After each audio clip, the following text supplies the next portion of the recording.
Bago magmosyon para maratipikahan ang Bicameral Conference Committee report kaugnay sa 2026 General Appropriations Bill, inilahad sa plenaryo ni Senate Finance Committee Chairperson Senador Sherwin Gatchalian na edukasyon pa rin ang may pinakamalaking alokasyon ng budget sa 2026. 1.35 trillion pesos yan, katumbas ang historic na 4.4% ng ating gross domestic product o GDP. Dagdag niya, pinatibay rin ang pondo para sa kalusugan na may 447.6 billion kasama ang pagpapalakas ng zero balance billing sa DOH hospitals at piling LGUs. Ilang ahensya naman ang nakinabang sa realignment ng pondo ng Department of Public Works and Highways o DPWH. Kabilang ang sa PhilHealth na tumaas sa 129.78 billion pesos dahil sa mahigit 16 billion peso na realignment mula sa DPWH. Nasa 39.8 billion pesos naman ang pondo ng NDRRMC na nadagdagan ng 4.2 billion peso realignment mula rin sa DPWH. Pinakamataas din sa loob ng mahigit isang dekada ang 214.39 billion pesos na pondo ng agrikultura. Kaya ang pondo na ito, direkta raw mararamdaman ng taong bayan. Pero kailangan pa rin magbantay kung paano nagagastos ang budget. Numpisan na po natin ang mga reforma para sa isang bukas na proseso sa budget.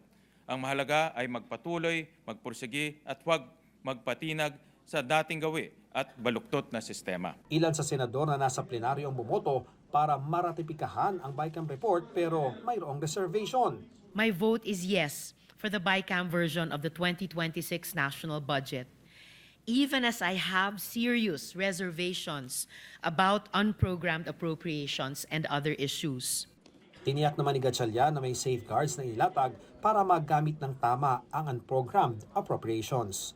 Tungkol naman sa medical assistance to indigent and financially incapacitated patients program o MAIFIP, ang reservation ni Senador J.V. Ejercito. My reservation arises from the steep rise in the budget allocated for the MAIFIP, which has doubled compared to the amount requested in the National Expenditure Program. Patungkol naman sa PhilHealth, ang pasubali ni Senador Loren Legarda.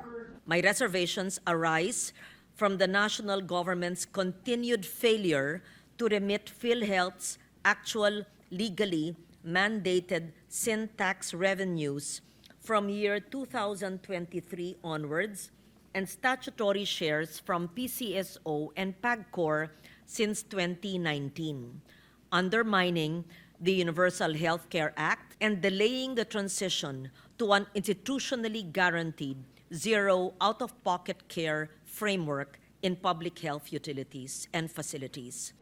Si Senate President Soto ang naglahad ng botong yes ni Senate Pro Tempore Ping Lacson na wala sa sesyon. He voted yes with strong reservations regarding the MAIP and the AIX, just to manifest that the national budget must not be a political tool and free from political exploitation.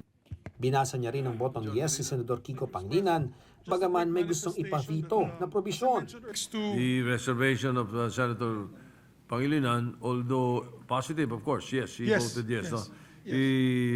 He was reservations on the authorization of the DA to enter a MOA with DPWH for FMR implementation. So only DA and LGU ang proposal niya, siyempre. Bumoto ng no o kontra sa ratifikasyon ng BICAM report sina Minority Senator Robin Padilla at Rodante Marcoleta. Tila bumalik sa dating forma ang mga alokasyon na maingat nating binantayan. It seems that we have let our guards down in deterring provisions prone to abuse and political patronage. Hindi naman pumirma sa BICAM report sina Senador Ronald Bato de la Rosa, Senador Bongo at Senadora Amy Marcos. Hindi pa batid ni Gatchalian ang dahilan ng mga kapwa-senador. Pero paniwala ni Senate President Vicente Soto III na magiging corruption-free ang 2026 budget depende kung paano ito babantayang gastusin, lalo na ang mga infrastructure projects. Wala pa namang isang minuto ay natapos na ang sesyon ng Kamara at naratipikahan ng BICAM report para sa 6.7 trillion peso 2026 national budget.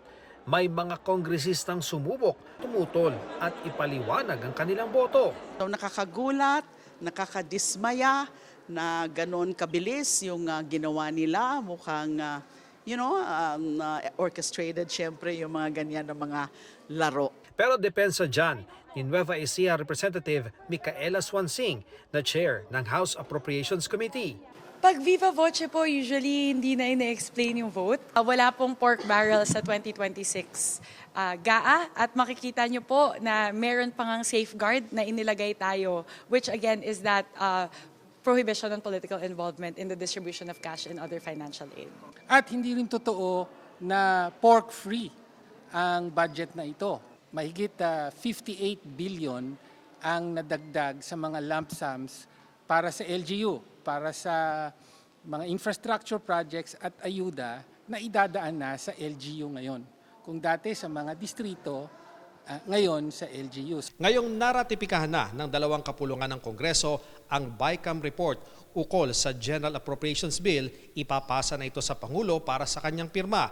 Una nang sinabi ni Executive Secretary Ralph Recto na sa unang linggo ng 2026 inaasahang pipirmahan ng Pangulo ang national budget. Kaugnay naman ang report ng PCIJ o Philippine Center for Investigative Journalism na ang distrito niya ng kanyang kapatid at Speaker Bogie D ang may pinakamalaking DPWH insertions sa 2026 budget, sabi ni Swansing. Wala pong insertions sa ating budget, wala pong tago na mga pondo na o programa na isiningit sa budget. Lahat po ito ay dumaan sa masusing deliberasyon ng Kongreso at lahat po ito ay nakabase doon po sa mga in-endorse ng mga district engineering offices ng kanya-kanyang mga distrito base po sa mga pangangailangan.